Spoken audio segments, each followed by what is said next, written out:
Welcome to Lord Johnlander, the Outlander podcast for Lord John fans, where we talk all things Outlander, but especially about Jaime and his Sassenach. And sometimes we talk about Claire, too. We can't promise you much, but for the next half hour-ish, we can promise chaos and to make you question whatever life choices led you to listen to us. Before we get into it, this is your one and only warning that show and book spoilers are lurking around every corner. We're even going to spoil crap that never happened.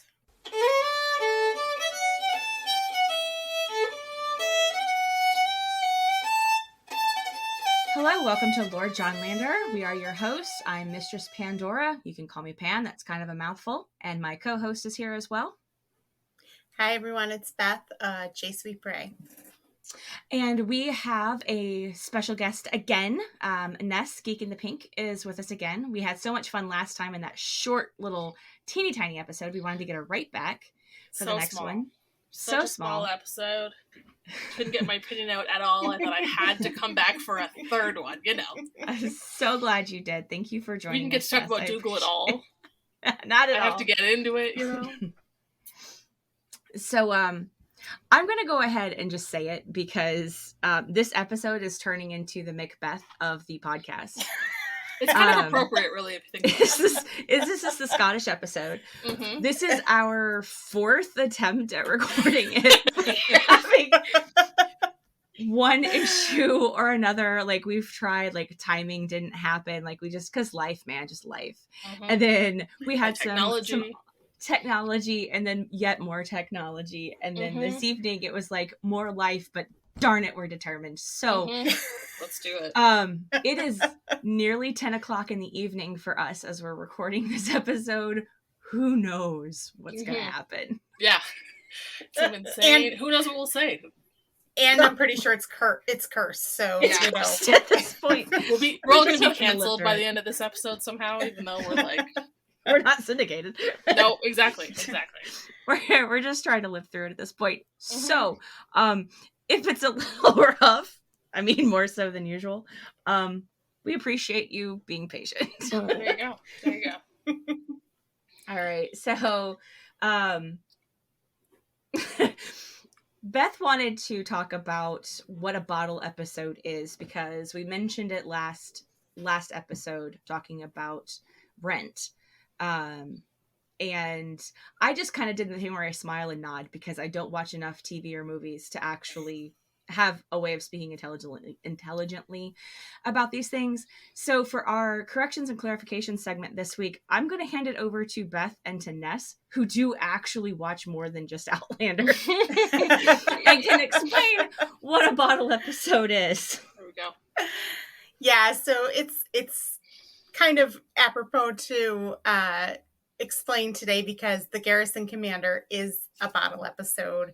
And bottle episode is basically, it's a TV trope, and it is an episode where it's very contained into one spot, and characters come in and out of the spot rather than, you know, like Outlander is typically where they're all over, you know, the Highlands or North Carolina or wherever they happen to be. And it's essentially started really with sitcoms.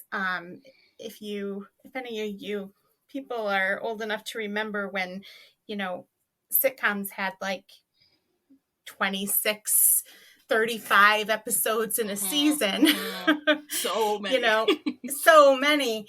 And it was a way to keep budget down, and have, you know, a good episode that could actually, they're very good for kind of digging into the characters a little bit, without a lot of distractions. So one example I'll just give, if you've watched Friends before, the episode, the one where no one's ready, when they're all in Rachel's apartment trying to get ready to go out to Ross is getting some dinosaur award or something.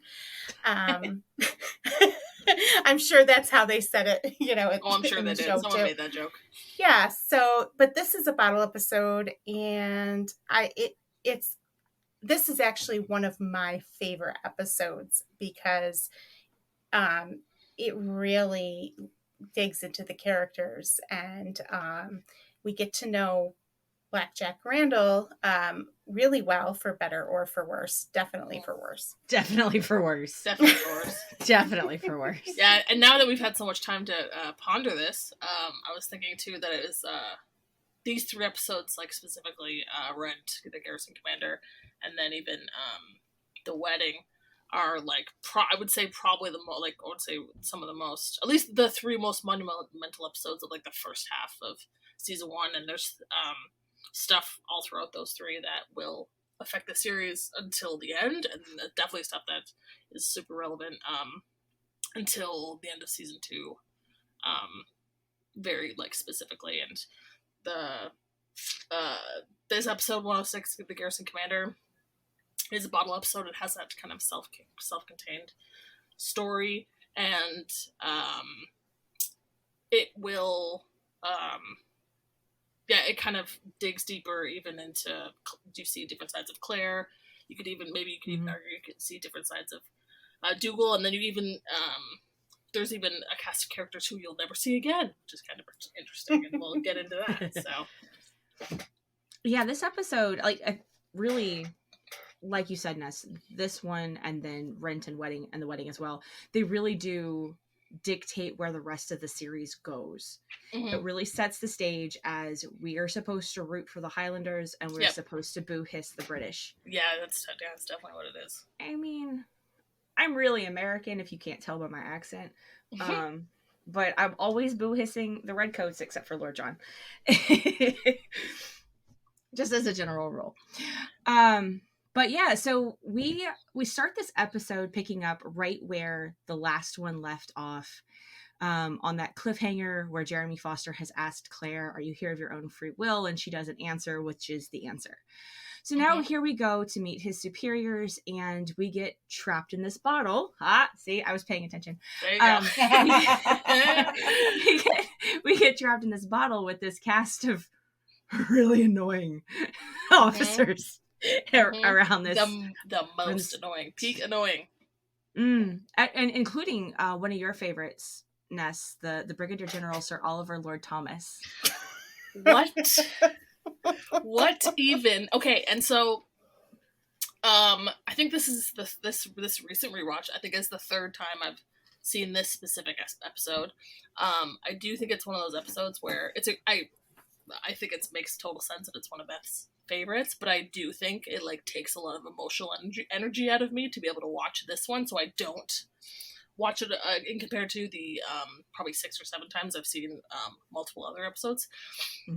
So I definitely didn't pick up that name before this rewatch, and I was like, what does that even mean? And I can't be alone in that. I've heard all those words before. I do not know how they connect, and I think Pan's gonna explain it for everybody. Yeah, so I just Google crap for funsies. I'm on a list, I'm sure. It's so convenient for the rest of us who don't want to. So I will link to my wiki sources. Actually, I did get some of this from the official British Army website, so I'll link that as well. But so his name kind of gives you a lot of clue. There's a lot of titles going on here. So Brigadier General is his military rank, the level of his commission. The American equivalent is a 1-star general. But now, I don't know if this was the case back then, but nowadays the British Army considers this actually to be the highest rank of field grade officer and not actually a general. So that's then break it down what field grade officer means. So in this, and I'm not very awesome at this part of it, but in this case, it just has to do with where the command is typically held. So you would see a brigadier general is going to be on the field in this case. That's not as often the case nowadays for the American military, but at the time, generals led their troops into battle like this, like actually led them. Right. Which is interesting because we'll kind of find out that there's a reason why Black Jack Randall doesn't have much respect for this particular brigadier general. Because he's not actually been on the field. There we go. As far as we can tell. As far as other characters will tell us, yeah. Right.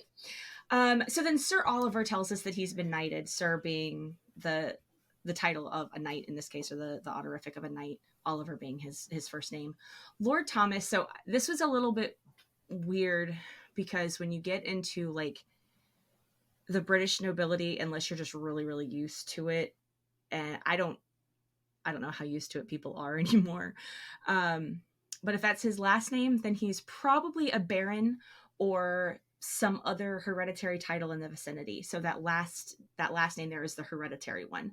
So he probably purchased his rank of brigadier general. He was honored with the title of knight by being knighted, a sir by being knighted, I mean. And then he was born with the title Lord Thomas. So this kind of... This is an interesting rabbit hole that I have fallen down way too many times, because there is this really important act of Lord John being a bratty little brother at the age of about 12 that is related to this. So we've talked and alluded to throughout the course of the season that Hal and John's father, Gerard, died. He was murdered. He died under mysterious circumstances. He was a duke. Hal, being the oldest brother, the oldest son of the duke, would have inherited his title, the Duke of Pardlow. He had multiple titles, though. So Duke of Pardlow just happened to be the highest one. Hal's an ass and turned it down, said, no, I'm not going to do it. I get it. Come on. F you, Hal. Okay. He had his reasons. I know he had his reasons. I don't have to like his reasons, and I don't have to be nice about it. True. So his father, as Pan mentioned, was murdered under very strange very shady circumstances. Yeah. He was accused of being a part of a Jacobite plot. And there was a lot more going on. And I think that Hal really, not only did he want to be able to try to restore the family name, but I think there was a certain element of danger with aligning himself with his father, because... Yeah, or at least he thought so. Yeah, because his mother takes the lower title as well, the Dowager... what is it? The Dowager Countess, right? Yeah. So he took the lower of, he got his panties in a wad, and he took the lower of the titles, which was Earl of Melton. Earl being the same rank as William Ransom, by the way. Benedicta should have been the Dowager Duchess. Dowager just meaning the widow whose late husband held a title, whatever. But since Hal's the head of the household now, she followed his lead and calls herself the Dowager Countess, which is really confusing if you're listening to it and going, wait, he's a duke. Or you're reading the books and going, wait, he's a duke, but she's calling herself a countess, and that doesn't make sense. Countess being not so intuitively the wife of an earl. Can't really S an earl. It doesn't work. But John, dear little bratty John, insisted on keeping the title Lord John. So Lord and then his first name, which would be the proper address for the spare son of a duke. So, his phrase, heir and a spare. Rather than the Honorable John Grey, which would have been the proper address for the spare son of an earl. But it doesn't roll off the tongue. It's so terrible, and our precious John deserves so much better, and thank God for him being a bratty 12-year-old, or else we'd be like... I just had this thought, though. Can you imagine Jamie in his really heavy accent? Oh, no. With the, oh no, that's terrible. And so many syllables. Oh yeah. There's so many syllables and they all roll. Exactly. That's such a problem. It would really be a nice setup though for some funny moments. It overshadowed the major for sure. the bloopers alone would be just good. But I'm glad he deserved better. I'm glad he stuck his pal. So that was either the very first FU Hal beat me to it, or both. It could be both of these. But a show of faith in their father. Yeah. And so there we have it. John's very important act of being a bratty little brother at the age of 12 and insisting on being called by his correct title. I keep thinking too, I'm like, so does that, what is he? I know he's a lieutenant. Does he retire as a lieutenant colonel? More or less. Something like that, right? So does that mean he's got a crazy name like Brigadier General? I just have never thought about it like that. That makes more sense now, I guess, when I break it all down. Well, John wouldn't. No, he would never say it out loud. It's the most pompous thing ever. If anything, obviously they're in a formal setting, but like, if anything, John would be like, you don't want to hear this, you know. He would never say it out loud because he's like, this is... There was a line in a book where someone was saying something kind of derogatory to him, and he was just like, you can call me my lord, or you can call me Lord John. Those are your choices. Yeah, like simple. That was. We like it. I was gonna say I could see him using it like in a petty way, like in a what do you call it way? A Lieutenant Leonard way. Ah, yes. Thank you, Lieutenant Leonard. That'd be fun. Maybe some of that, but we're gonna devote an entire episode just to that scene. Yes. That's gonna be a multi-parter. That whole episode. Easily. My god. There's too much. There's too much. It's the rent of season 3. So speaking of trying to get awful titles out with a really thick Scottish accent, Dougal does this thing. So we were really introduced from the beginning with this group of officers how much these English soldiers really look down on the Scottish people. Very casually too. And like, they don't care that there's a Scot there, that there's a woman who's staying with them, like doesn't care who's around. Oh, not at all. Yeah. They're awful. Mm-hmm. They really are. And like Dougal picks up on it immediately, and he has this excellent attitude about it. Like, okay, you think I'm a dumb Scot, I'm going to start talking to you like I am. Mm-hmm. And he's really kind of unintelligible. Yeah, for the first time. Yeah, and only really. And the only time, that I can remember, at least offhand. And it's so incredible. It's like one of the best moments in the episode. And it's the first time ever where I turned on the subtitles, and not for reasons of like kids screaming, just because I wanted to hear the words. And there's like pieces of that 2 sentences or whatever that he says that I genuinely am like, I don't know what that. I can get the vibe of it, but I'm like, I don't know what that means. It's just wild.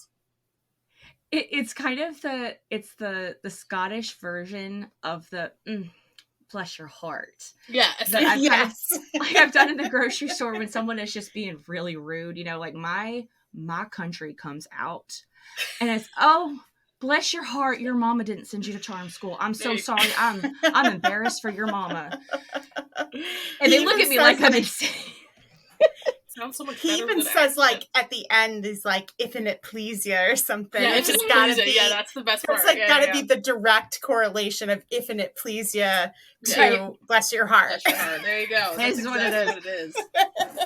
But we actually, so in between all of the the curses of trying to get this episode recorded, that did give us the unique opportunity to consult our Scottish correspondent on this.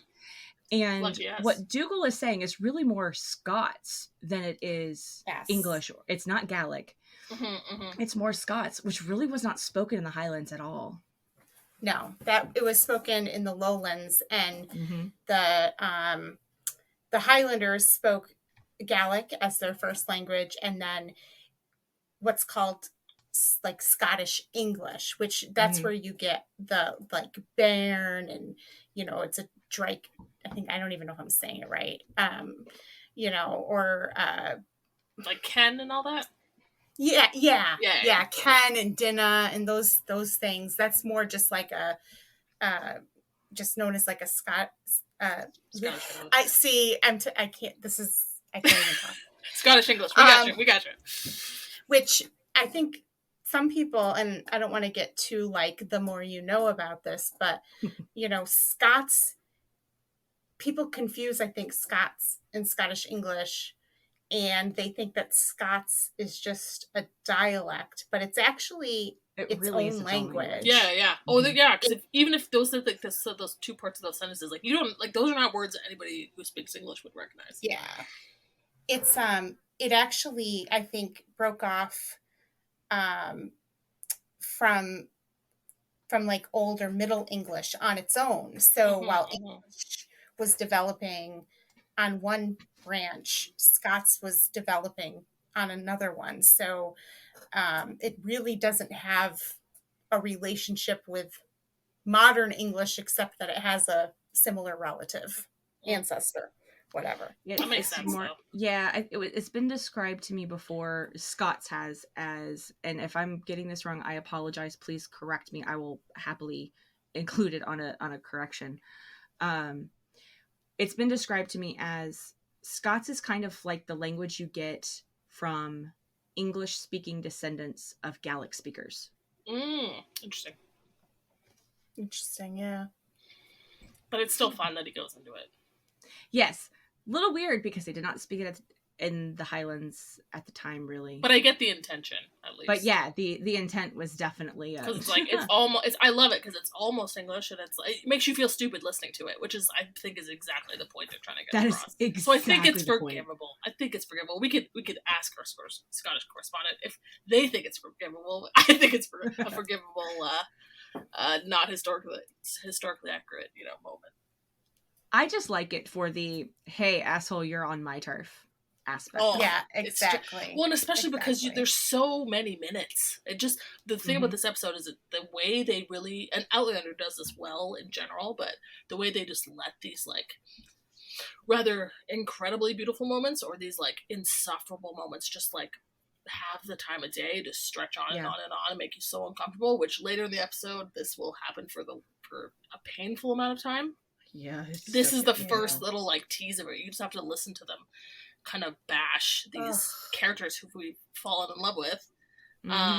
Even, love, hate some of them and stuff like that, but suddenly you suddenly get this fierce protection over them because of hearing these just assholes, like just pompous assholes speak so terribly and like they're savages and like they're inhuman and things like that. And I feel like it's almost answering my own question from one of the last two episodes where we were talking about Rent, which was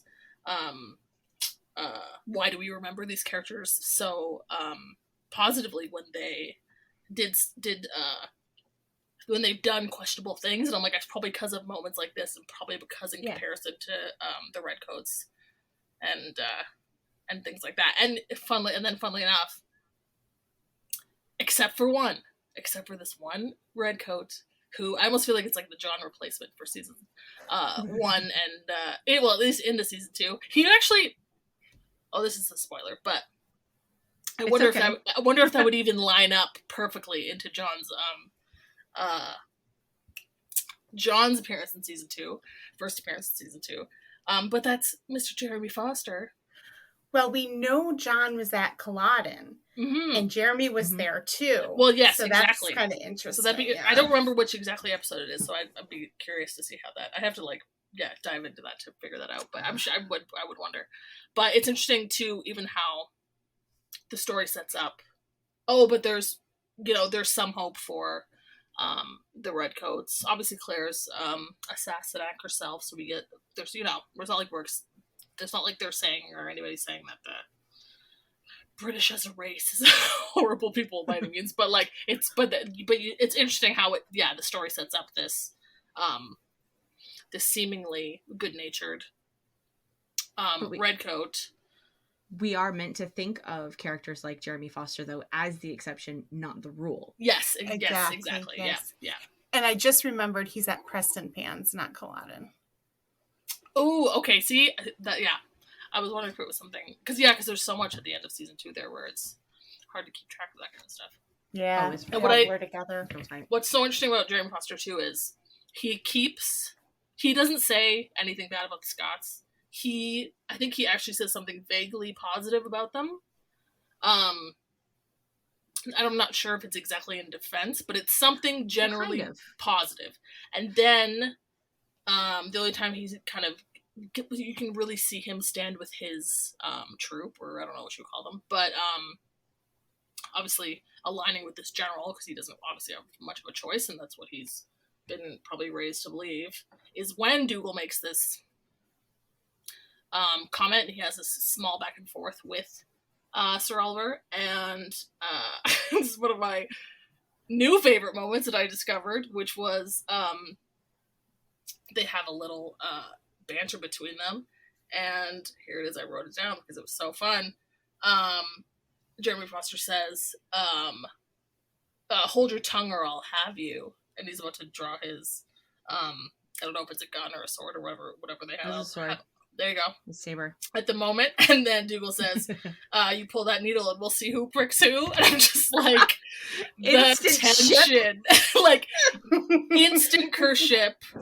The eye contact.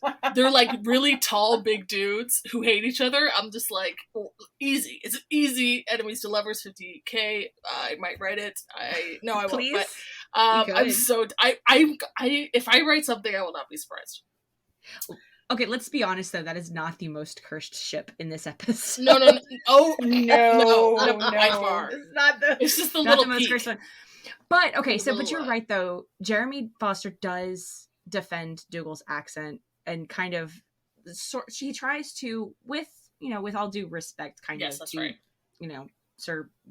What's his nuts? Tries to say, hey, you're just because we talk different than that doesn't mean that they're wrong. And exactly, Claire hops in too. So we have this, which I love that moment because I feel like you remember Claire being the one to defend him, but it's really Jeremy Foster who does it first, which I just like stand. That's why we stand forever. So it's kind of interesting. This is an interesting moment though when Claire starts to stick up for the Highlanders to the British. Yep. And it's that shift from these guys are holding me prisoner, I want to go home, to, well, wait a second, you're the occupying army on their land. Like, this is their home. The British are in the wrong here. And that really, it probably harkens back to her time in World War II. She's had her fill of aggressors. I think it probably answers the question of why did she, at the very beginning of the episode, when she says, when she could have said, no, they're holding me hostage. Yeah. I tried to leave and they won't let me. She says, no, I'm a guest of Clan Mackenzie. And I think when she starts to reveal, when she starts to, talk about her, I guess what they will later call her Scottish sympathies. Yeah. You get more of an idea of why she made that choice. Well, and I think she's seen, through seeing Jamie, the scars on his back, through seeing the dead Highlanders on the road, and then just watching these jerks. Pompous assholes. They're not even funny, and it's just like they're just like it's like being. It's like being at a dinner with like a bunch of like sales guys that used to be frat boys. Yes, I was gonna say frat boys. Yeah, it's totally. And now they're all in an MLM. Oh, so good. Oh no. Yeah, and just like you just cringe the whole time because you're just like, this is so fucking uncomfortable, like to be sitting here with these people. I may be speaking from experience. I will neither confirm nor deny. I think that's also intentional because there's the theme of this episode. Really, everyone here is an outlander, honestly, except for Dougal. Except for that he is in that moment with those people. Yes. But in the place, though, within the bottle, exactly, yeah. But, like, Claire is with the English for the first time, and yet she doesn't feel comfortable with them. She realizes that she's an outlander both ways now. And you can see her still struggling to hide things. And trying to find... obviously, she still has that single-mindedness from Rent, where she's still trying to find her way to Craig Nadoon, and I think she's trying to. I think, if anything, too, she's trying to explore her options as to the way to best get there. And she's finding out that Mackenzie's under the bus. Yes, exactly, and yet she seems to find, especially in this episode, limits as to what she'll do to, to get what she wants and stuff like that. And then we have. The worst, always worst, but then also best.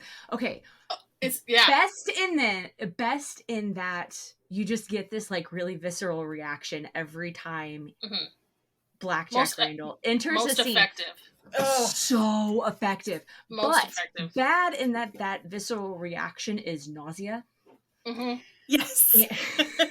And I don't recall. Like I recall being tense, like the first time I watched this episode before I really knew. Yes.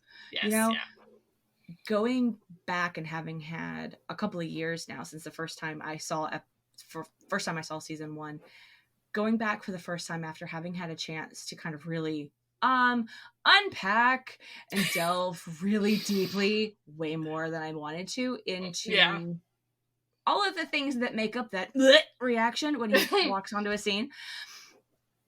It's so much worse. Knowing? Yeah, I think it is. I think sometimes it's weird. Yeah, it's so different. I was warned about Wentworth before I even started watching the series, and so I had kind of an idea. Thank God, but so I had kind of an idea. But yeah, this is a situation where the second time around is not any better. In fact, it's worse. And shout out to Bear McCreary and the music in this episode. Oh my god, yeah, so absolutely intense. If you pay attention to the music, and I found myself doing that kind of, I don't know, like subconsciously or something, it will tell you when he's lying, and like when he's directly manipulating her, even if he's saying something that where you think the opposite. Like it's the music that tells you. It's so good. I'm like, oh my god, shit! I have to go back and watch it again. It's so good, because there was a moment, because I was trying to map it out in my mind, because I was like, I remember the cat and mouse aspect of this, but I don't remember how it goes. But I remember being so convinced at two different points. I just remembered it was at least twice that I was like, oh, he convinced me twice that something decent was going to happen. And because I think it was like being fooled over and over again really like caught me for a loop. And so I reacted to I was watching the second moment again, and the music was like, oh no, like, are you not paying attention? Like look at this creepy whatever it was buzzing, and and it's that flat string. Yeah. That's just that lone flat string. It's that wild. Just pulls. There was a similar trick in The Dark Knight, if you remember that Batman movie with Heath Ledger as the Joker. The music, the music in that one was just absolutely unsettling. That makes sense. It's that flat chord played over like a lone string that's just a little bit warbly, but not enough to actually detect the trill. And which is wild, because talk about another character who's always like 3 steps ahead of everybody else. And it just scratches right down your spinal column. Like, right there. So masterfully done. Loved him in this episode. Made me anxious. And Tobias Menzies deserves it all, so good for Outlander for giving him his due and giving him music to back it all. And couldn't have played a better rat bastard. Can you imagine anybody else? It'd be sacrilegious. No, it wouldn't work. It literally wouldn't work. It would, but it would not have the same effect, even in a small. Even like reading the books, listening to the audio books, I see him in my head. Yeah, it's like in there. Absolutely.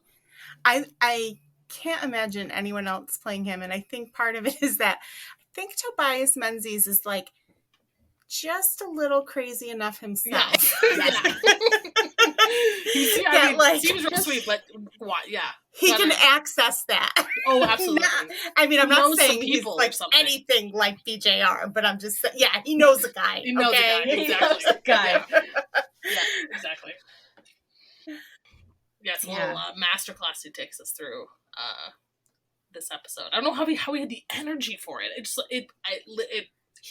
can't even. He makes me not be able to speak. It just blows my freaking mind. He's really, Well, and he's the reason why it's so exhausting of an episode. Oh yeah. One of my favorite moments of this episode is when, you know, and I'm skipping around, but, you know, after he's told Claire his version of the story of the flogging, and they're kind of like, they're sitting just like kitty corner to each other, and she's trying to like, trying to kind of get or empathize. Yeah, she's trying to empathize or sympathize with him and trying to like draw out like the good in him, which is like, it's such a wild moment. It's what you want, right? It's what you want as a reader, what you want as a viewer. You want the redemption arc always, and you always want to believe that the characters are good deep down, right? Oh yeah, and not this bastard. He leads both Claire and the audience to believe that he's gonna, oh God, this guy's gonna have this redemption arc like already. We're only on episode 6, you know, and then nope, he just pulls the rug right out from under and kicks her in the process. You know, and it's just literally, and that's the second moment I'm talking about, where it's like it drew me in so deeply. So that what happens after that moment, like I was like so speechless, and so I mean, I think I like there was like gas. It's like you gasp from like the shock. Well, and that's part of what makes it so emotionally exhausting is that your expectations just keep like you can't keep it straight. And it's not even just him though. When you think about it, like, you know, Claire gets to the redcoats, and if you're a first time viewer, you're like, oh, maybe she's going to get to go home. Like, you don't know. Right. Yeah. And then they turn out and you think, oh, maybe they're going to save her. Right. And then they turn out to be totally pompous asshole, like just totally unhelpful people. And the, you know, Sir Olive Oil, you know, he, even though he's an ass, like you still think that he's gonna help Claire, and then you believe his intention, and then he disappears, right, and leaves her in the hands of Black Jack Randall. That's another wild moment too, to like go back into that room and it's just him and they're all gone. That's a really like, I found that kind of disturbing. What did he do to like what did he do to them all? Yes. Did he eat them? Are they in the walls now? I know, right? But like every step of the way of this episode, you keep expecting things. Like you expect him to believe her stupid story. When she's crying. I shouldn't even call it stupid. She's actually probably the most convincing she ever is. In the entirety of the series, I mean, she's got to sell it for her life right now. She's like she's under the claw, like she's like under the stare of the devil. She's gonna like make it work.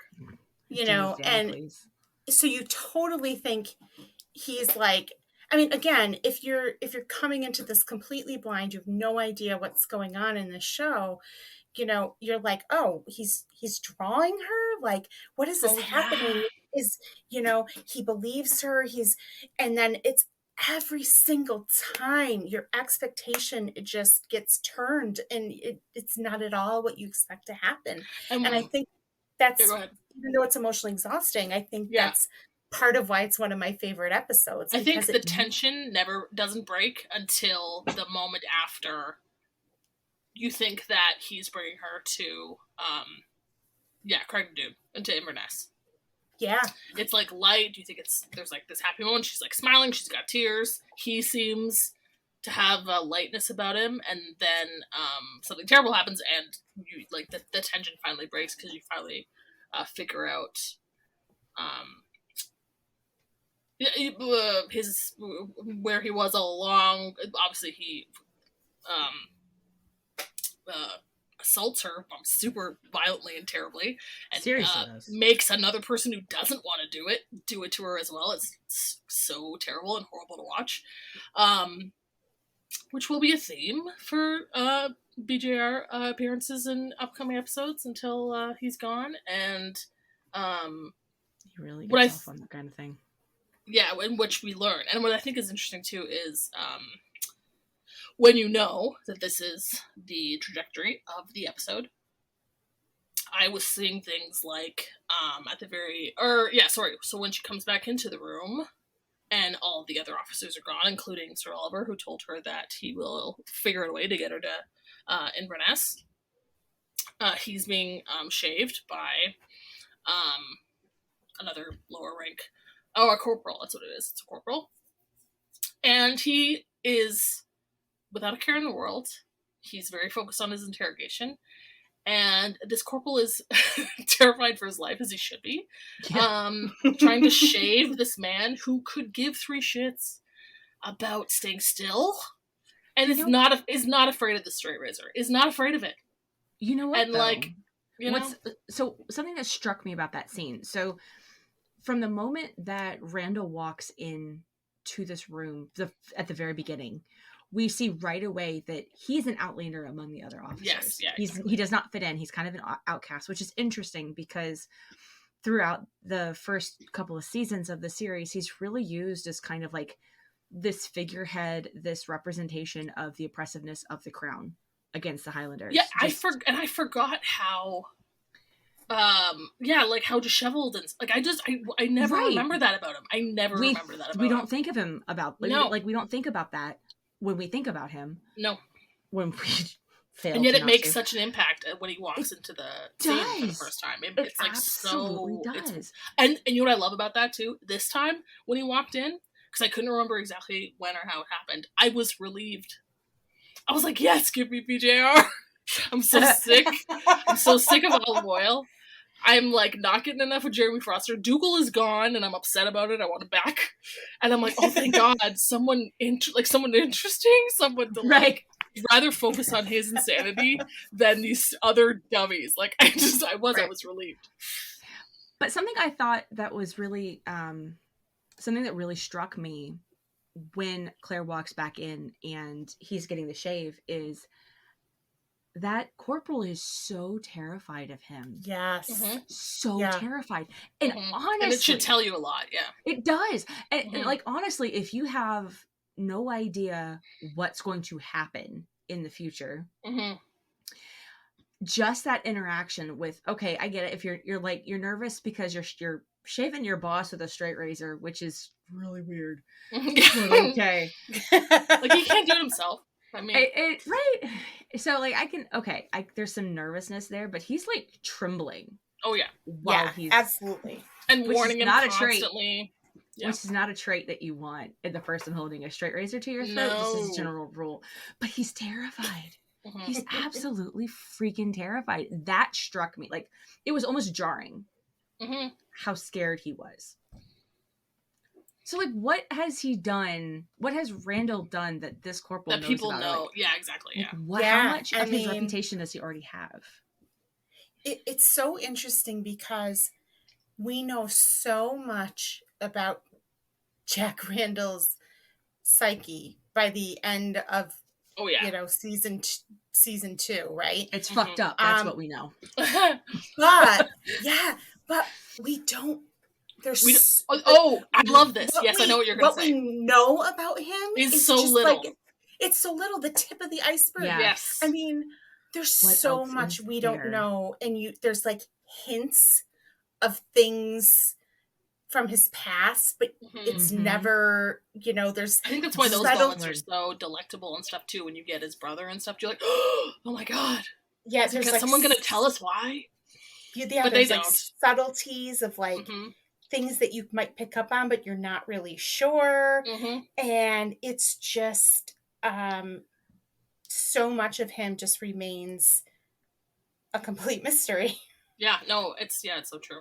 So possibly unpopular opinion, maybe not amongst us three, but in general, I would love to have not a 400,000 word tome, but I would love to have a reasonable sized novel about Jack Randall. Oh, for sure. Just a prequel. Like, I would just like to see, how did he get from Alex's brother to Blackjack? I would love to see that transition. And you know what's fascinating too is when he tells, after he tells his kind of side of the flogging, and then he gets into, you probably think me a monster. I could be a monster. And I mean, Tobias obviously sells it so in such a way that makes me go, there's so much in what he says, and it's so vague about how I wasn't always like this. I just wanted to fight for my country, and this was, I thought this was a noble thing to do. And then I came here, and I hate these people, and I hate this country. And it's just, like, all things that, it's like, oh, yeah, it's like, it's a villain origin story, and, like, like, if you put even those vague pieces together, it starts to make sense, but it's like, what happened to him that he hates Scots? And he obviously I can only imagine he had a terrible experience and all this stuff, and then he talks about how he hates the world, and he has kind of lost all hope in himself, and that's when Claire starts to reach out to him and things like that. And it's so interesting, and it's still the third time watching this episode. I probably do believe, I believe him, because it's okay, and this is probably based on Tobias's acting choices, but he is manipulating her to the nth degree, so who the hell knows? But I do think there's something where it's like the lie is so good because of the heavy truth in it, and I even wonder if he has even the mildest interest in her compassion for him, and if he even sees any hope in what she says, or if he's heard these things before, or like I'm so curious about all that. I think that if there is a hint of truth in the manipulation that he's doing, it's a wistful one. Like, maybe it's something he hoped for long ago, but that's what it seems like. He does not entertain any hopes.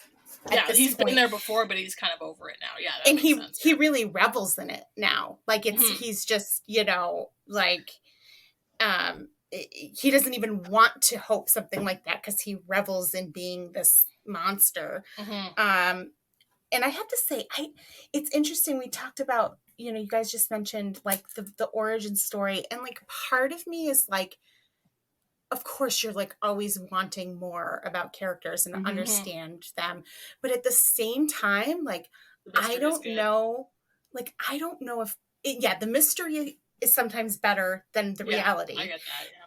Yeah, and I don't know if Blackjack deserves to have his story told. Well, yeah, there's definitely an argument there. So hear me out. Hang on, let me get some ketchup for this dead dove that I'm about to serve. And then too, I will say, maybe it's not Blackjack who deserves it, but it's Alex who deserves it. Sweet Alex. See, there we go. So what I was there you go. Okay, so I see where you're going. I don't think that he's a villain that would do well with a redemption arc or like a tragic backstory. I don't want to feel sympathy for him. To be perfectly clear, I don't want to feel sympathy for him. I want to watch him implode because it's fascinating. Yeah, I get that. Yes, exactly. Yeah, you don't want it to be like, he can. No, he's past. The reason you want to know more is because he's already past that. Oh, he's way I want to know I want to know the steps in which he took or didn't take, was forced into, like way past. Was he forced, or was it just kind of a crappy choice and he made what he thought was the less crappy choice, or was this just from the beginning? Did he have a nature that was kind of he followed, I'm curious. I don't want to see a redemption arc, and I don't necessarily want to see like a tragic backstory that's supposed to make you feel bad for him and sympathize with him. And I'm not going to get into why, because it's way too early in the season for that shit. But, we just want to get down in the gutter with him. I just want to watch him burn. That's all. Yeah. Like, and I don't mean that in the fires of hell kind of way. I just want to see him break. What snapped what broke in his brain? Yeah. What broke him? I am terrified of DG kind of delving into her BJR-ness and the violence of that. I don't actually. I feel like I want to know, but I don't want to read the like gratuitous. Okay, craziness. Let me. I'm going to do an early clarification / There you correction. go. I would like to read a well done fan fiction. There you go. Of a reasonable Yes. novel length. Yes. Probably like it better. I'd be interested too, not in just like what made him snap, but almost like if it was like nothing made him snap. He just kept making shittier and shittier decisions. Oh yeah, for And sure. That's like what I want to see. and like not giving a fuck. And then like Yeah. almost just like you just watch him like, I don't know, just become Gollum, Yeah. No, yeah, that makes sense. That kind of like to an extent, like there comes a point in, if you go back far enough, you find a point where it's reasonable. Yeah. And then it's choice after choice, like, okay, as a reader or as a viewer, whatever, as the audience, you're looking at this character going through this crap and realizing that I myself may have only been a few small adjustments in my life away from doing this exact thing. Yeah, I think that's what always. That's so where the about villain it. stories come really, like, that's where the villain origin stories become really compelling, is when, as the audience, you realize, like, oh, well, that made sense. That could have been me. Yeah. Oh, that made sense. That could have been me. Oh, that made sense. That could have been me. Holy shit, this could have been me. Like, that is really cool, I think. And then I think it's fun, too, when you get, and then for his story, I think when you get beyond that to, like, oh, he's just enjoying the show, or he's just like, he knows he doesn't feel like he doesn't have a choice. He's enjoying it now because he doesn't see any other way to get around it. This moment led to this enjoyment, like who, that, and then starts to, you can kind of delve into the dead dumbness of it all. And it would be just how we're talking about this episode, where it's like so jarring because your expectations just keep getting flipped. Like, yeah, exactly. It would be an entire book. A book of the Garrison Commander. Yeah. Although at the same time, it's like, it kind of makes me think of like the boiled frog metaphor, right? Like, if you keep watching him make these like incrementally worse decisions and doing these incrementally worse things, like you can, it's like, how far do you go before you realize that it's too late and the water's boiling? Mm-hmm. I wonder too how many people, because it's interesting because, and I don't remember exactly because I didn't rewatch that episode, but Jamie has told Claire the story of his flogging. We know that it's Black Jack Randall and Capleoc. He tells her, and you get some flashbacks. He at this point you think maybe he raped Jenny and all this stuff, and so it's not like you believe anything good from him from the get-go. He obviously had his first appearance in the pilot in Sassenach, where it's like immediate villainous behaviors, and so I'm curious to see that moment, the first moment where he starts to manipulate her with some version of false kindness or whatever, and he says, "I'm not casual with women. I'm deeply ashamed about what happened with you when we first met." Because I think it's, and maybe it is just Tobias, but I just find it so convincing. It's like I forget that he's done these things, and I've already seen that crazy look in his eyes when he's like flogging Jamie.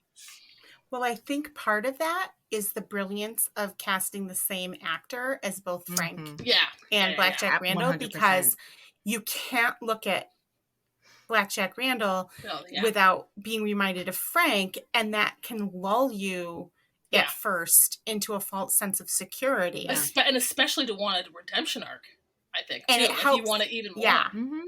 And then it helps later in the episodes when Claire goes back, because you can't look at Frank without seeing Black Jack Randall either. Oh, yeah. Right. Oh, I love that. See, and that makes so much more sense as to why people hate on Frank so intensely. I think too. I think maybe there's a little tiny bit of bias there and things like that. We won't get into that because Frank's not in this episode. But I just thought of that as you said that right now. But what I did think was a little bit funny in this episode was the moment where Blackjack sees Claire for the first time. And he's putting together that this is the woman that he encountered in the woods in the shift.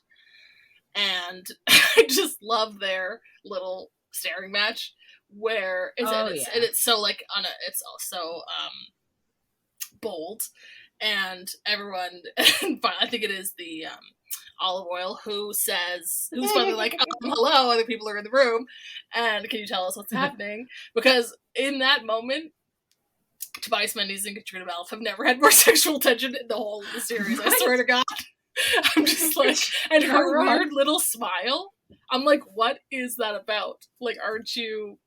I'm sure she's supposed to be challenging him. I get it, but I just was like, this is too. And maybe I'm obsessed with enemies to lovers. You could blame me, but it was just a moment I couldn't really get over. Are you shipping Blackjack and Claire? I think. Okay, so you're going like, wait a minute. Okay, go for it. You gotta bring some lightness to this, okay? With all the tension and all the. we're gonna start making some shit up. No. But this is the thing. Screening these guests better. I'll never be back again, and this is why. No, I'm good because it's not bring me. Bring the on point it, is. The point of this conversation in general is because because I have seen, because this ship is not me. This ship has been around. It's not a popular one, but that's an understatement. So understatement of the year. Exactly. So, but if you delve into the dead dove corners of the fandom, you will know that BJR Claire, and like Claire Dougal is another one, was super super hyped. I shouldn't say super hyped. Enough that fan fiction was written. I've looked it up. It was like the first. Yeah, it was like I think it's 2014, which was when the show aired. It had its moment. The fandom tried to get cursed and tried to get, and I'm sure they were, run out of town, sadly. But I would like to go on record as saying that was not me. I've done a lot of heinous shit in this fandom. That was not me. But it's there, it exists. I'm not ruling it out. I'm just saying. And I don't get it necessarily, but that was the first moment where I was like, oh, I get it. They wrote it because of this. Like, they got it for that moment where Tobias and Katrina are just, like, having this really hilarious, like, stare down. And I got it. In that moment, I got it. So I just thought that was needed to be mentioned. The ships. So there's fic of Dougal grinding Claire's corn. Yes. Sorry, I can't ever get over that phrase. It's terrible. And that phrase is used in one of them. Because, yes, I did go into a deep dive of the Dougal tag to find, to see if there was any other fic recs other than the few that I already knew. And yeah, that statement was used, which was great. Oh yeah, there's like epic, like, oh, if Claire didn't meet Jamie, she met Dougal instead, and like, yeah, and this, I think there's ones with maybe, I don't know exactly. I haven't read these ones where they're BGR Claire, but maybe some with some redemption stuff for BGR, and then lots of people play with the Frank BGR, obviously, look-alike thing and stuff. So it's out there, it exists. And the show encouraged that shit. Well, and that kind of brings us to the close to the end of the episode after they've left. And Dougal's like, I always love this because, Dougal's like, okay, we're going to have to make you a Scot. And the minute she says oh yeah, yes, exactly. When he says you have to marry one, she is so like, I am not going to marry you, blah, blah, blah, blah, blah. And then he's like, it's Jamie. And she's like, oh, okay. Like, it reminds me of that like meme from like, probably 10 years ago now with the like, ain't nobody got time for that. And then the next one is like, oh, I got a little time. I got a little time. I got a little time for that one. So there you go. Both ships were sparked. If it was before this episode, if it was this episode. I love it too, because Dougal, you will never be as big of a Dougal fan as you are during this episode. That's true. Where he's like such a hero and he's such a snarky, and his snark like is used to the best of its ability for the worst kind of people. And like him and Claire are a team, and she's trying to protect him and tell him to get away while they think the Scottish are attacking him, and he's so worried about her because he saw Blackjack go into the room, and it's like, oh my god, they're best friends suddenly. It's like kind of hilarious, and they'll never be like this again. And but there was a moment where I was like, oh, this is nice, and I could pretend that he was a hero, and it was amazing. And then the minute they're out of the bottle, it's the bottle. The bottle's a sacred place, apparently. The minute they're out of the bottle and they're in that ravine or whatever it is, he's back to like Ninian's Creek. Yeah, he's back to like, I'm gonna control your life. I'm gonna do this thing.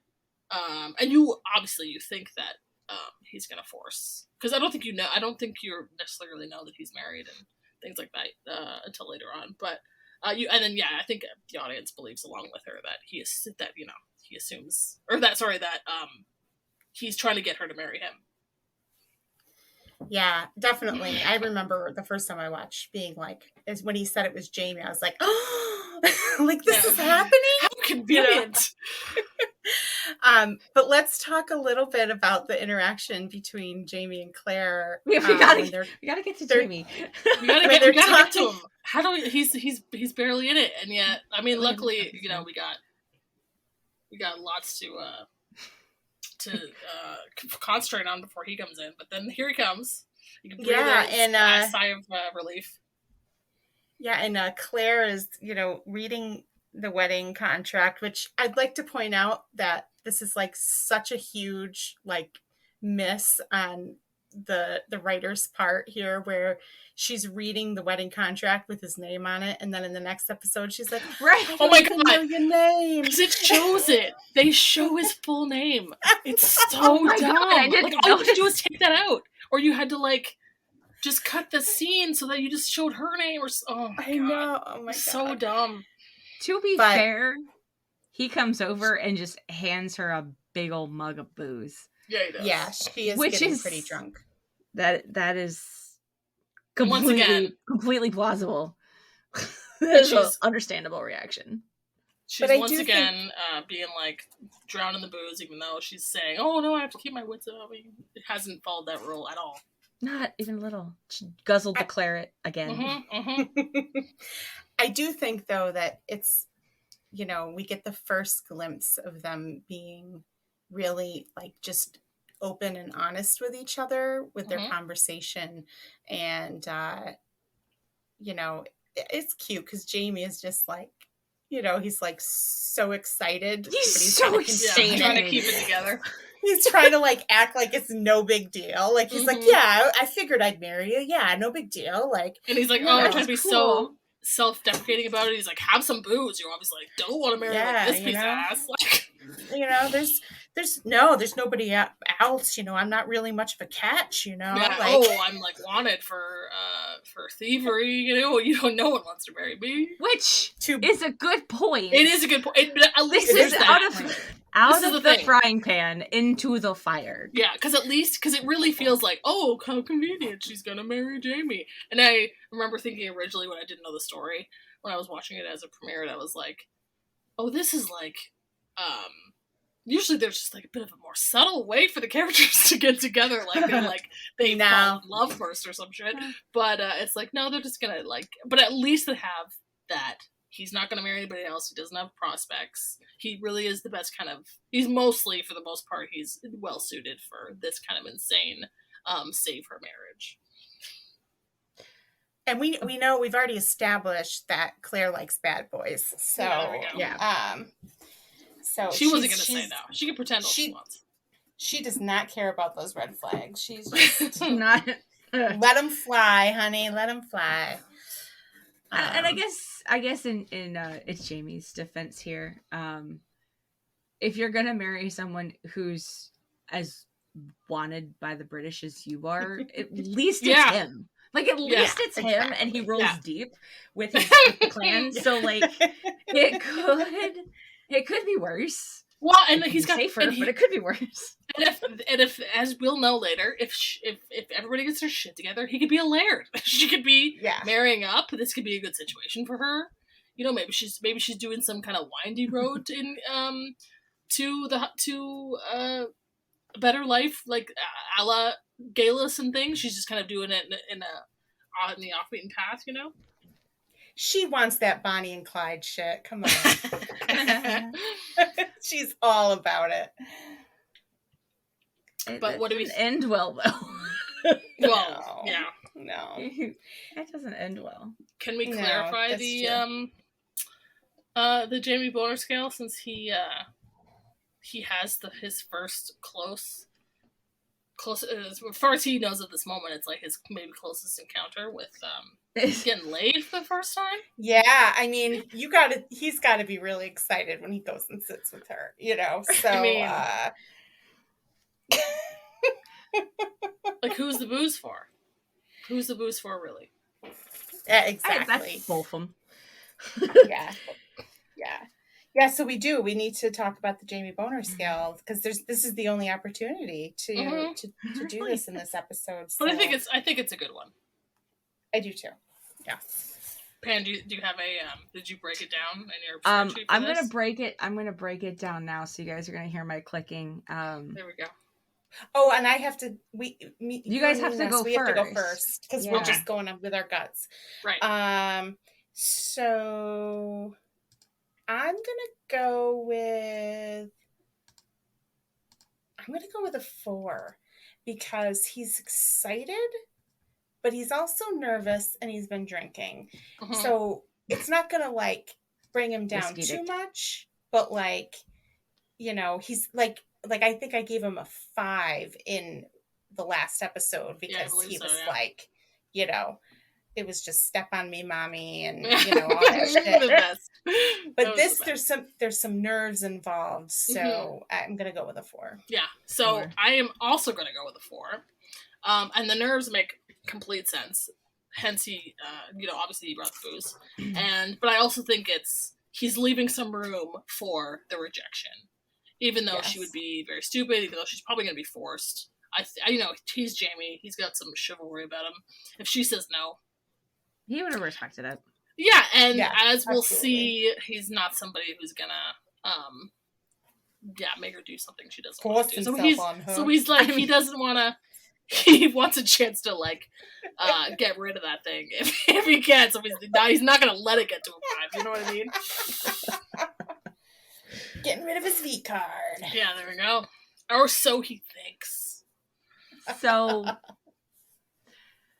you guys went with a 4, and this whole time all I can think about is Pierre at this point, and I rated it as you should. Well done. That is the correct answer. Absolutely. I would like to point out this was the least bisexual episode of the series so far. I mean, because Jamie's not in it. Yeah, exactly. How can it be bisexual without Jamie? Jamie's I mean, it kind of wasn't relevant, but Big Jar does wax poetic about how much he has his weird. I'm gonna say loves Jamie just because I don't know how else to explain it, but for right now. But there is it there, but it, you know, it's not enough. It's not enough because there's no Fraser in it. That's the problem. So what was your ending? Your final? 2 penises. 2. 2. Wow. Oh yeah. Did you explain? Just all I can think about is. Not really. So I can. I don't think I heard it. I was just thinking about Pierre. So this didn't really do it for me. So like the timing was meh. I mean, yeah, this is an appropriate time to like hot diggity, but like it just wasn't meh. It was just kind of meh. Mm-hmm. So. And I mean, he thinks he's gonna lose it, but he already has, but he doesn't know because he's uneducated. I get it. It's just kind of. It's a little lukewarm for me. It's not quite as momentous in my brain. So, 2. Got it. This is the farthest off we've been, I think. Well, me and Ness were really far off in the last episode. Yeah. Yes, we were. We were on the opposite ends. We like interpreted it completely differently. Yeah. I thought yours was totally valid though. So you too. I yeah, liked it's it. just I thought it was good. We just went in two different directions. Opposite ways. Yeah.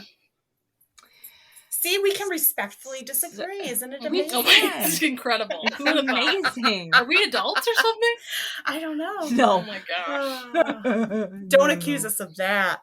No, never. Age is a high price to pay for maturity. All right. Have we beaten this horse? I think we have reached the end of our 30 minutes. Oh my gosh. Congratulations to us. We finally made it through this episode. Knock on wood. Hope freaking Macbeth of and then it didn't record or something, you know? I was gonna say if we find out it didn't record, we're done. We're just gonna skip it. We're just gonna go right to the wedding. Honestly, Garrison Commander never happened. God, we'll write an essay up about it or something. So, as our guest host, Ness, you got to choose the fic recommendation this week. Mm-hmm. Once again, lucky me. And even though I did scour the 12 pages. But a fic that deals with the very events of this episode, and it's supposed to take place directly after the next episode, I guess you could say. Or it's very close in the time frame, very much related to this. It's called Beg for It. And it is, once again, as I am so loyal to our own Mistress Pandora.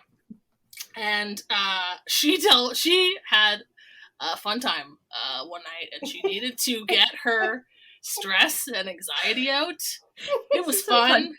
The working title of this was Punching Bag. There we go. Yeah, there were a few of us present. It was great. We encouraged it greatly and talked about it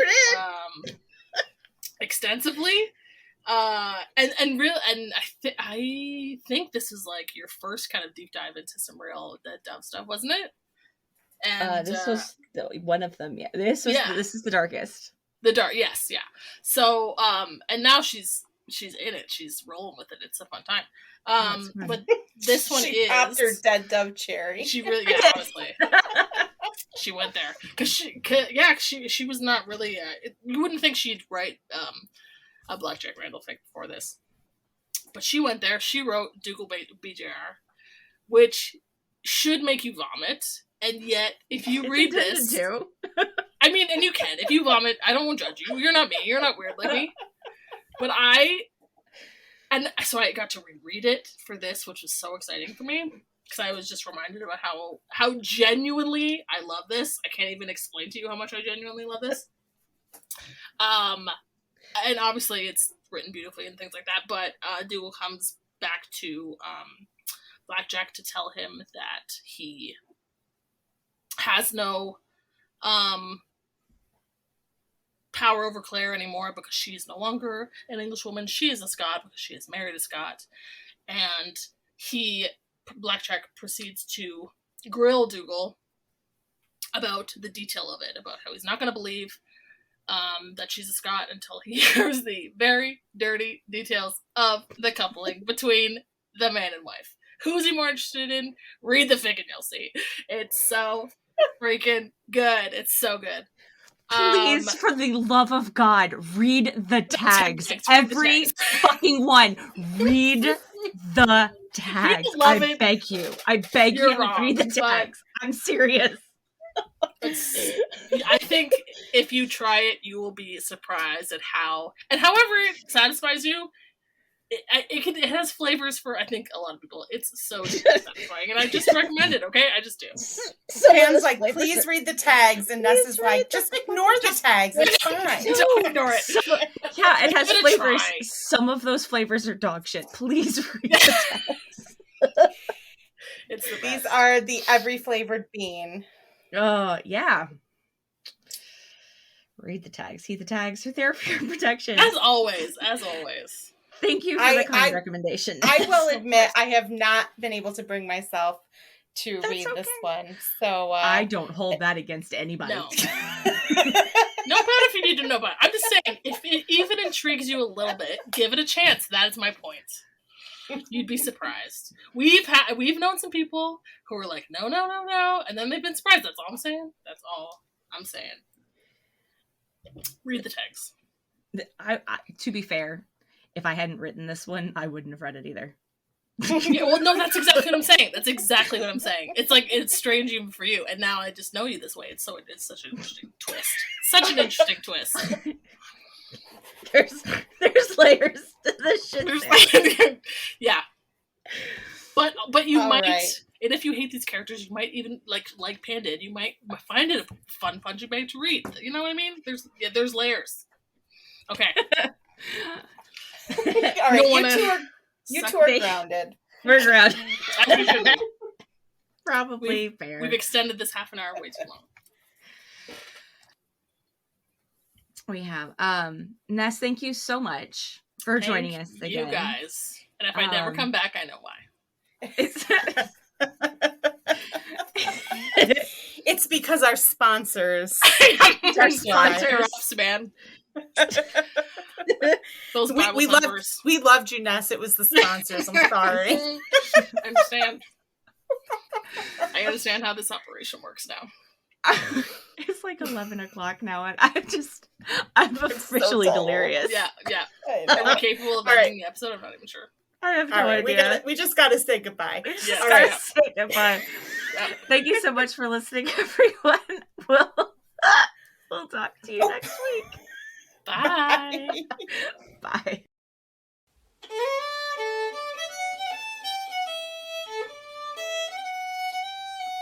This podcast is not affiliated with Outlander, Sony, Starz, and definitely 100% not with Diana Gabaldon. All opinions expressed are our own, and we may not even believe them ourselves.